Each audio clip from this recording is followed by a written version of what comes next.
Hi everyone, it's great to be back here again. I was here the last time actually at the beginning of July with the Stanborough Primary School teachers when we were presenting the reading honours, and before that sometime in June it was the country fun honour. So this time I've picked trees. Now you might ask why trees? Because we have a God who created the world around us. And because of that, we know that he loves nature and he's a God of nature. And there's so much exciting stuff about nature. So I went for the tree honor. Let's just start off by having a look at the, why is this not changing? Hang on a second. It's not changing for some reason. Here we go. So the requirements for this honor are, you need to read some Bible verses about leaves. They're listed on the worksheet that goes along with this session. And one of the things it's asked you to do is list the kinds of leaves you find. We'll have a look at those verses in a minute, don't worry about it. You need to collect 10 leaves from different trees, press and dry them, and then of course you'll need to identify the leaves, which trees they belong to. This is a nice one, number 3. Paint one leaf with chocolate. We'll talk about that later as well. Tell how trees scatter their seeds and collect or draw 5 different seeds. Make 2 different leaf rubbings or a couple of pieces of stationery using a leaf design. And discover the trees and leaves in your neighborhood. Learn something special about each one and report those findings to your class. In this case, add it into your scrapbook, so you can share it with your friends when you can all get back together again. And lastly, put your dried leaves in a leaf scrapbook, and you can keep expanding that scrapbook as you go along. So those Bible verses, well, I've got 4 of them. Genesis 3:7. Then the eyes of both of them were opened, and they realized they were naked. So they sewed fig leaves together and made coverings for themselves. Genesis 8:11 says, when the dove returned to him in the evening, there in its beak was a freshly plucked olive leaf. Then Noah knew that the water had receded from the earth. Ezekiel 47 verse 12, fruit trees of all kinds will grow on both banks of the river. Their leaves will not wither, nor will their fruit fail. Every month they will bear fruit because the water from the sanctuary flows to them. Their fruit will serve for food and their leaves for healing. And the last one I've got is Revelation 22:2. On each side of the river stood the tree of life, bearing 12 crops of fruit, yielding its fruit every month. And the leaves of the tree are for the healing of the nations. So very quickly, I'm going to check how well you've been listening. Could you please just let me know what trees and leaves are mentioned in these verses? Wow, this really tests your listening for sure, guys. The chat is open. The comment section is open for you. Let's make sure that we give the right answers. I forgot to tell you that Angelika is a teacher. Yeah, no pressure. All right. So here it is, Angelika. The answers slowly coming in. People are mentioning the fig tree, olive leaf. People are mentioning figs. I just want to point out, I'm trying to grow figs. It's not working in this country. Well, these 2 I mentioned, Angelika. Oh, tree of life. Somebody mentioned tree of life. Yep. Ooh. That is good. Olive, is that correct, Angelika? Yeah, we've got the olive tree because we know olive tree. Anything else? A tree of life. Let's make sure our Facebook guys are doing exactly good as this. We have about 12 seconds delay, Angelika, between the Zoom and Facebook. Oh, okay. So that is a really slow day, slow lorries. Let me make sure that we have that here. Yeah, well, the similar answers, Angelika. Similar answers. And then, of course, I don't know whether you mentioned, but also it mentions fruit trees. Of course, there are lots of different fruit trees, so we don't know one in particular. But somebody mentioned fruit trees. Antinuke. Lovely. Right, let's move on then. My next question to you is, so what are trees? All right, this is a very tough question. If you, I'm not sure we can answer this question, Angelika, but we'll do our best to do this. So, guys, what is a tree? Ooh, can somebody try to define it in a few words? I know it's not. I know it's not small. The definition of trees are kind of the. Oh, okay. Somebody's still talking about the previous question. All right. So, Angelika, nobody's giving answers. So maybe you should give us. Okay, the definition that I've got here for you is trees are tall plants with a single woody stem called a trunk. Wow. There are two main groups of trees, deciduous and evergreen. Now, deciduous trees lose their leaves in the autumn. So those of you who live like me in the Northern Hemisphere, leaves are starting to turn from green into yellows and reds and oranges and browns. And then eventually they fall off and the tree is bare over the winter until it grows its new leaves back in the spring. Just got a little picture here to show those. Evergreen trees keep their leaves all year round, and most evergreen trees are coniferous. They have hard, flat leaves called needles. That's actually one of the trees on Stanborough Park. And some trees can grow to around 100 meters. Those of you who need feet, it's 328 feet in height. Now, Dan, how tall are you? Angelika, I'm about 1.90 m, so I don't know in feet. So close. So let's say you're just short of 2 meters. Yes. The trees can grow as tall as 50 times your height. That's not fair, but okay. That's pretty tall. The other thing that's really interesting and very, very important for all of us is that trees produce oxygen, which we breathe in, and reduce the amount of carbon dioxide, which is the stuff that we don't want to breathe in the atmosphere. Now, the roots of a tree usually grow underground, helping to keep it stable and providing it with water and important nutrients. The water and the nutrients travel up from the roots, up the tree trunk, through the branches, all the way out to the leaves. Now, if you want to, here's a little experiment you can do at home. You'll need some different colored food coloring. I would suggest green, red, and blue, a celery stalk or two, and then you mix the food coloring in with some water, put the celery stalks in, and if you look at this picture, hopefully you'll be able to see that the leaves have turned blue, red, and the other one, it's a really, really strong green rather than just the pale green of a celery plant. It's really easy to do at home. So have a go, send us the pictures. Now, the trunk of a tree is protected by an outer layer of bark, and the way a tree grows through different seasons can be seen by growth rings in the wood, which can be used to determine the age of a tree. Now, this is a little piece of a silver birch, and if you look very carefully, hopefully you'll be able to see the circles on the inside there. So you'll have to look through those lines, which are from when that piece of tree was cut, and look at the circles. Those are the rings that help determine the age of a tree. Of course, wood can be used in a number of different ways. So can you give me some ways that wood can be used? I know there's a couple of suggestions here, but what do you use wood for? All right, the question is there for all of us, guys. Let's answer it. The chat again and the comment section is open for you to write it down. People are saying we're using wood for a campfire. People are saying they're using wood for the buildings and different things like that. All right, so that's the answers we have at the moment. Can you name maybe one or two specific things that are made from wood?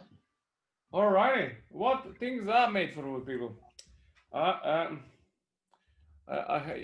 can tell you in my office, there's a handle from the axe was made out of wood. All right. That's interesting because the axe is also used to cut down the wood. It's very sad. Tables, chairs, doors. Yep. They're all made out of wood. Beds, yeah. Somebody mentioned bed. Bed is very important. I need bed always. Yeah. Okay. So, what do trees and incidentally all plants need to live and grow? Put your answers in the chat. This is a question our pathfinders know for sure, but it might just take a few seconds to answer. So, what do trees need to live and grow? People are saying water, sunshine, oxygen, and soil. Okay. Right. Air. Notice I'm not saying oxygen, and we'll learn a little bit more about that, because what trees actually use out of the air is what is called carbon dioxide, and they put oxygen back into the air. They need light, so sunshine, water, nutrients which come from the soil, and especially trees, because they're large plants, they need space to grow. All plants need space to grow, but trees need bigger spaces to grow. So all plants need light, water, nutrients, space to grow, and air, but trees need a bit more space. Now, I've got a big word here for you. Diane, can you pronounce this? Photosynthesis. Oh, sorry, photosynthesis. Photosynthesis. I was actually expecting much worse words, so I was like, let me just see what it is. So photosynthesis is the process that enables plants to get energy from the sun. Light energy from the sun is converted into chemical energy by a chemical called chlorophyll. Now, chlorophyll is what gives plants their green color. And photosynthesis takes place in chloroplasts, which are cells found in the leaves of a plant. And I've got a little picture here for you, so you can look inside the leaf. There's that cross section of the leaf, and inside are those little cells where the process of photosynthesis takes place by combining sunlight and carbon dioxide. So we need carbon dioxide and water for photosynthesis, and that carbon dioxide comes into the plants through tiny little holes, and you will not be able to see them with your eye. You'd need a very powerful microscope, and those little holes are called stomates. And those stomates expel the oxygen, which is of course what we need to breathe in. And water is absorbed by the plants through its roots, of course. Now, another little job for you. I've got 6 parts of the tree. I've put the names on the right.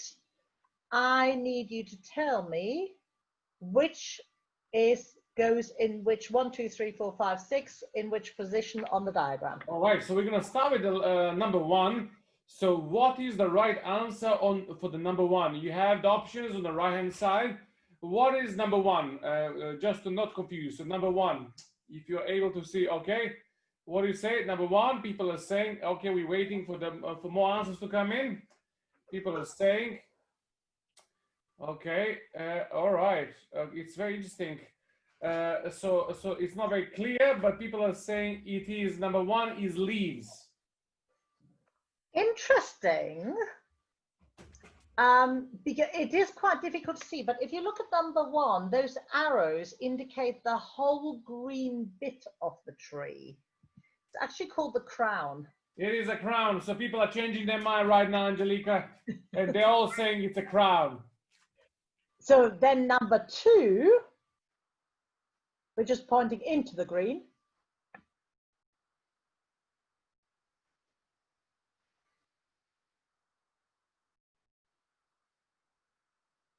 What are we getting for number 2? Number 2, now people are saying it's leaves. Yep, those are the leaves. Number 3, which is sort of the thinner bits, if you like, just to give you a little hint. All right, people are writing it's a twig. They're saying it's twig. Yeah, it is a twig. And then number 4. Number 4. Let's go, people. We know this for sure. Okay, number 4, they're saying branches. Yep. And then 5. Number 5. Ooh, what's going to be number 5? People are saying it's a trunk. It is the trunk. So we're only actually left with 1. So number 6. And number 6, they're saying it's a root. It is roots. Excellent. Fantastic. You guys know quite a lot about trees already. Now, I live near Stanborough Park, which is where Dan is actually at the moment. I don't know whether, if you look out of your office, can you actually see the park, or do you need to go the other side? No, I can see the park. I can see it through the dispatch center. There is a door. I can see the park. So Stanborough Park has got quite a lot of trees, and I've got an aerial picture here of the park. If you look on the sort of right-hand side of that green grassy area, that is the BSc building and car park. On the bottom left is the secondary school, and then the primary school is sort of slightly north from there, going straight up. Lots of different trees on the park, and I went for a walk there on Thursday with a couple of young friends of mine, and we found some trees. This is one of our trees. It's a giant sequoia. We've actually got a lot of different trees, and not all of them naturally native to the UK. Some of them have been imported from other areas. As you can see, this is a coniferous tree. It's got a type of needle type of leaf. The oldest known trees of this species are more than 3,000 years old. Isn't that amazing? Not this one, I don't think, but there are some. And if you look in the picture on the right-hand side, you can also see the pine cones there where the seeds grow. This is the English national tree, really, the English oak. The oak tree, oak wood is used in buildings, bridges, furniture. It's a really good wood that lasts very well, lasts for a long time. As you can see, the seed or the fruit is an acorn, and that's in the middle there underneath the leaf. And the leaf shape of the English oak is very, very distinct. You can't really, once you've seen one, you'll recognize it always. And if you look on the picture on the right, our oak tree on the park has got a lot of acorns this year, so the squirrels are going to be very happy. This is a Norway maple, and as you can see, this particular maple has a red leaf. The maple leaf is, again, a very distinctive shape. And I've got another, there's several maples on the park. Here is another one, but this one has got what we call a variegated leaf. That means it is more than one color. So you can see the darker green in the center and then the lighter green around the outside. But if you look carefully, the leaf shape is pretty much the same. This is a silver birch. Now, the silver birch, I always think, is a very elegant tree. It has a very unique tree bark. If you look at the picture of that little branch there, it is white, which is why it's called silver. And it has drooping branches, so the leaves hang down. Have a look at the leaf up in the left-hand corner. This leaf has got what we call a serrated edge. It looks like somebody's sort of been making little cuts around the edge to create it. I think this is our favorite tree, isn't it, Diane? I like this tree. This is the monkey puzzle tree. And Zara just brought this week a little bit of the leaves that dropped on the floor to show us home. Some monkey tree that she's called. Yeah, we found some dry ones So they fall off when they dry off and they're brown. And one of my friends who were accompanying me actually said he thought it sounded a bit like a rattlesnake. If you look in the picture on the right-hand side, and I have to say a thank you to Natalie's husband, Ben, who shared that picture with me. This is actually taken at Leavesden Country Park, but if you look at the top, you can see the seed of the monkey's puzzle tree there. And then this is a stone pine. This is a very, very large tree, great climbing tree, because if you look, the branches are quite close together. Now, some pine tree cones produce pine nuts, which of course are very yummy to eat. So some trees don't only produce food for animals, but also for us. This is a rowan tree, which is also known as mountain ash. And the bright red berries on the tree are a really important food source for our local birds. The actual berries have another function, which we'll talk about in a moment. The children who were with me call this the helicopter tree. It's a sycamore tree, and the reason it's called, colloquially called by the children, the helicopter tree is because if you look at the seeds, they've got sort of like little wings either side. And I brought some of them back here, and they actually, when the wind catches them, and let me just take one off, what happens is they literally swirl like a helicopter in the breeze and fly away from the tree. So we've had a look at my local area and some of the leaves and the trees that are in my local area. One of your requirements is to have a walk around your own neighborhood and look what trees grow in your area.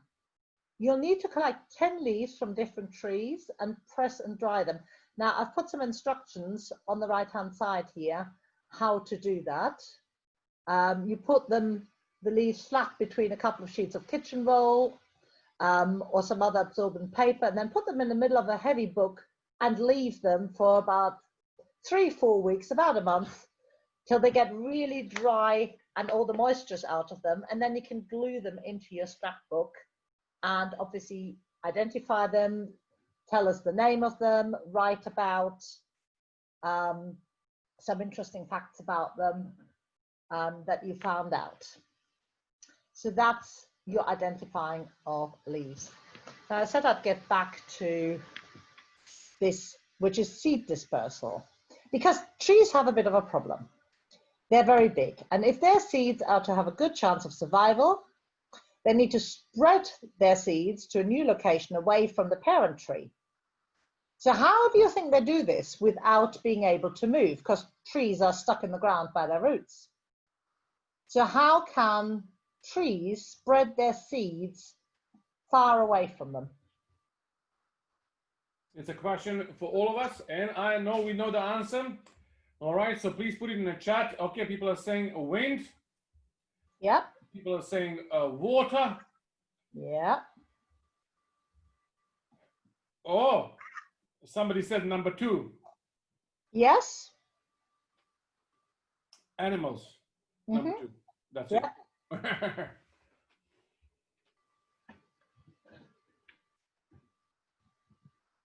Actually, the first one is gravity. So the simplest way to spread your seeds is to allow them to drop from a height. And trees are good at that because trees are often very tall. The hard or rounded seeds may bounce or roll some distance away from where they first hit the earth. Obviously, if the tree is growing on a slope, that'll help it even more. Some seeds, like these one here, which are acorns and horse chestnuts, are inside a shallow case, which splits open and then scatters the seed inside. I believe you mentioned animals. So here we've got a picture of a tree with loads of those lovely red berries. And those berries and other fruit give animals a very tasty reward for carrying off their seeds. So when the berries are eaten, there's a coating around the seed inside the berries that can't be digested inside an animal or a human. And that seed inside travels through our digestive system or the animal's digestive system until it leaves. I've given the example of a bird here, the bird's body in its droppings, which is poo, or as Diane put it, the number 2. Then we've got wind dispersal. So some trees produce large numbers of tiny, lightweight winged seeds which float and glide on the wing. On the right-hand side, here's an example, and this is magnified. This is our seeds from a birch tree. And they really are very, very tiny. My mum's got some birch trees in her back garden in Germany, and she always complains about the amount of seeds that get on her balcony, and she has to brush them all up. Now, the willow tree, which is the picture on the bottom left, releases a fluffy seed, which uses a parachute effect to ride the breeze. And then I've also given you a picture of those helicopter seeds whirling around in the wind and being dispersed. And of course, water.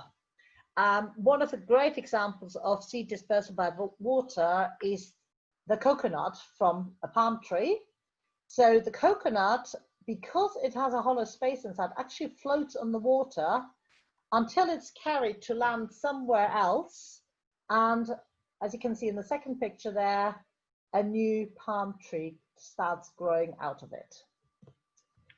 Now, leaf rubbings. I had some fun with this. So to make a leaf rubbing, it's very easy. You put a leaf under a piece of white paper and then gently rub a color crayon over the paper. I used a black crayon, but you could use any color at all. Watch the leaf pattern appear on the paper. You need to do this with at least 2 different leaves. So I did the oak leaf, and hopefully you can see in the outline there, the outline of the oak leaf. I did one of my maple leaves and the silver birch leaf. And I thought the silver birch leaf, that serrated edge, shows up really, really well there. So you can have some fun with that. Use different colors. It doesn't have to be black. It can be really colorful. You could use reds and oranges and yellow, the autumn colors, or green, whatever you fancy, really. I'm not sure I've ever seen a pink leaf, mine. And then the chocolate leaves. I bet you've been looking forward to this one. So I used some dark chocolate.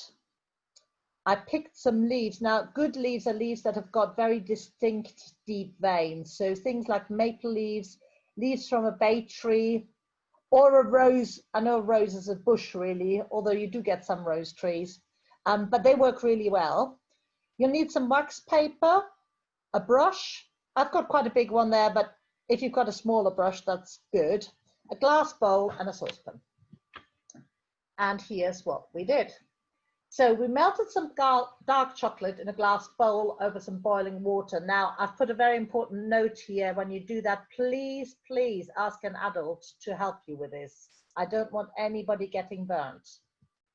So you need to heat some water in a saucepan until it gets to sort of a slow boil or simmer. In the meantime, whilst you're waiting for that to boil, you break some chocolate into small pieces and stick it into a glass bowl. And that bowl then goes on top of the saucepan with the simmering water. And you can see it's just starting to melt in the glass bowl. And your chocolate is completely melted when there are no more lumps and it runs freely off a spoon. When it's got to that consistency, you're ready to coat your leaves with chocolate. Now, don't worry too much. It takes quite a little while to harden again, so you don't need to worry that you need to be very quick with this. So using your small brush, paint the back of the leaf with the melted chocolate. My problem was not to want to lick my fingers whilst I was doing it, because I do like chocolate. So our chocolate leaves then went on. In my case, I used a plate covered with wax paper, and I put them in the fridge so the chocolate hardened and set again. I would suggest you ask your mum or dad or another adult to help you take the leaf off the chocolate. I did about 6 leaves, and only managed to get one off without breaking it, because the chocolate layer is actually quite thin that you put on that leaf. But have a look at that picture, and can you see the leaf pattern, the veins that are in the leaf on the chocolate? I hope you can. Have a chat with your mum and dad, because this is just part of God's amazing creation. And he created the leaves to have these patterns, and every leaf has a different pattern. Another thing you could do, and this one is actually not mentioned directly in the honour, but I thought you would have a bit of fun with that, and thank you to Natalie for bringing this one to my attention. So it's called Leaf Chalk Pastel Art. I've given you the website address here if you want to have a look at it, but you'll need a leaf or leaf stencil, some chalk pastels in autumn colours, black drawing paper, scissors, painter's tape, paper towels, workable fixative, which is of a spray that once you're finished, the chalk doesn't go all over the place, but you don't have to use it, and either Q-tips or a blending stick, possibly. So first of all, you need to print and cut out your leaf template or have your leaf that you're going to use ready. If you're using a leaf template, print it on white card, because that will make it easier to see, and you'll see that there's a picture there on the right to look at that. Now use some tape, painter's tape, which is not very sticky, to tape down that leaf template onto your black paper. Because the black paper really makes it stand out. You could use other colored paper as well, but the black paper is really, really effective here. And then choose your autumn chalk pastel colors. So here we've got red, a couple of shades of orange, yellow, a couple of shades of green, some brown. Have some paper towels next to you, because chalk pastels are messy, so the chalk gets everywhere. Another good thing to do, but again, get an adult to help you, is if it gets very, very full of little bits of chalk, just go outside and blow some of that dust off. Draw around your template with the chalk pastels in autumn colors, switching colors as you go, so you don't go around with the same color all the way. Draw some thick lines, because that's going to give you the best results, because once you've drawn around the outline, you'll need to use your first two fingers, or your first finger, depending how thick you want to spread it, to smudge around your drawing in an outward motion. So you're going to go around the drawing like this and away from the leaf. Now, some of you might not want to get their fingers messy or dirty, and this is where the Q-tip or the blending stick comes in. You could use that instead if you don't want to get it on your fingers. Just a question about the chocolate leaves. Somebody asked on a question, when you do chocolate leaves, can you put oil on the leaves so it's easy to remove the chocolate? Okay, I know that if you add oil to melted chocolate, it stops the chocolate from setting well. So that is the potential problem with that. I did think about it, and then I thought, I'm wondering whether then the chocolate set. It might be worth trying it. And then, of course, when you're finished with your picture, what you will want to do is just carefully take that leaf template off, blow off any of that excess dust outside, and you will end up with a beautiful black outline in the center, and then these lovely colors spreading out from the leaf. I think it looks absolutely spectacular. And that is where the fixative spray comes in. If you want to use that to keep the painting from smudging anymore, you could ask an adult to spray it with some fixative spray, and then it shouldn't smudge anymore if it gets touched. And I think a work of art like that would definitely be worth hanging in your bedroom, or maybe in the living room or in the kitchen where you can see it all the time. Now, trees serve as habitats. From their leafy branches down to their tangled roots, trees provide a habitat for lots of plants and animals. I wonder whether anybody knows what a habitat is. habitat? Would you be able to type it in the chat or the comment section? All right. All right, we're waiting for the answers. What is habitat as a word, meaning, definition, short? It is home for animals. Okay, all right. So I like that. we can go with that. So a habitat is a place where a plant or animal can get all the things it needs to survive. The next time you pass by a tree, think of it as a habitat or a living space. Here are some of the things you could do. Find out what are some plants and animals that depend on trees. What do trees provide for these plants and animals? Observe a tree in your local area, in your back garden, in the park. Can you see signs of life on the trunk, in the branches, maybe amongst the roots that are sticking up through the ground, in between the leaves? So you can look on the ground around the tree for fallen leaves, twigs, bark, seeds, fruits, or nuts. And you might also see some mini beasts. How is a tree affected by the plants and animals that live on it? Sometimes the animals may benefit from it, or the tree may benefit from the animals. There might be some harm, or nothing in particular might happen. It might be neutral. Use a magnifier or binoculars to take a closer look. And take your time. Spend some time watching. Observation means time, patience, looking slowly, looking carefully, because things change over time. Use your sense of hearing to listen really carefully, to locate more plants and animals. And finally, and as somebody said, you know, habitat is like an animal's home. Compare a tree to your own home or your habitat. How are they alike? How are they different? One really important thing is protecting trees. Not only were trees, like all other life on Earth, created by God, but trees are essential to our planet. We really, really need them because they make oxygen that we breathe in, and they take the pollution, which is carbon dioxide, out of the air. Also, trees are home for thousands of different types of wildlife. Some of our food, fruits and nuts, come from trees. As we mentioned earlier, trees are used to make lots of things, furniture, buildings, boats.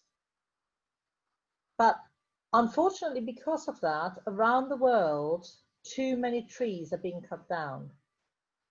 And we all need to make sure that there are enough trees in the future. So you can help. One of the things trees are cut down for is making paper. Now, we all use paper, but you can help protect trees by recycling paper. So rather than using paper that comes from trees that have just been cut down, use paper that's been used before and recycled. When you use paper, use both sides if you can, and use scraps of paper for making lists, like shopping lists, and also for little drawings and so on, rather than using fresh paper every time. When you're finished with paper, put it back in the recycling so it can be used again. Ask your mom and dad about buying recycled paper, recycled kitchen paper, toilet paper. And here's a big one. Why don't you ask your teachers at school if your school uses recycled paper? I have a feeling that will be a small revolution, but that's good. That is good. So here are a couple of books that I found on Amazon that look really, really interesting and helpful to a nature detective like you. So there's a photographic guide of British trees. And then there is an activity book, which is not just about trees, but nature more generally, called Exploring Nature. And there are lots and lots of really good ideas of things you can do outside to explore the world around you, the world that God has made for us, and learn more about the wildlife, the plants that are all around us. And finally, just as a reminder, here are the requirements again for this award. So have a read through the Bible verses we talked about. Maybe you can find a couple more verses that I haven't mentioned. Collect your 10 leaves from different trees and identify the leaves and the trees they came from. Do your chocolate leaf painting. Learn about and write about how trees scatter their seeds, and collect or draw 5 different seeds. Make some leaf rubbings, or you could make some pieces of stationery, so maybe a letterhead or a postcard using a leaf design. And discover the trees and leaves in your neighbourhood. Learn something special about each one of them and report your findings back via the scrapbook. And of course, once your leaves are dried, put them in your scrapbook. I'm going to keep an eye out, Diane, on the BUC Youth website on Facebook. Yes. As the art and crafts and pictures come in. I loved what came in from the Country Fun, Anna. Yes, that was amazing.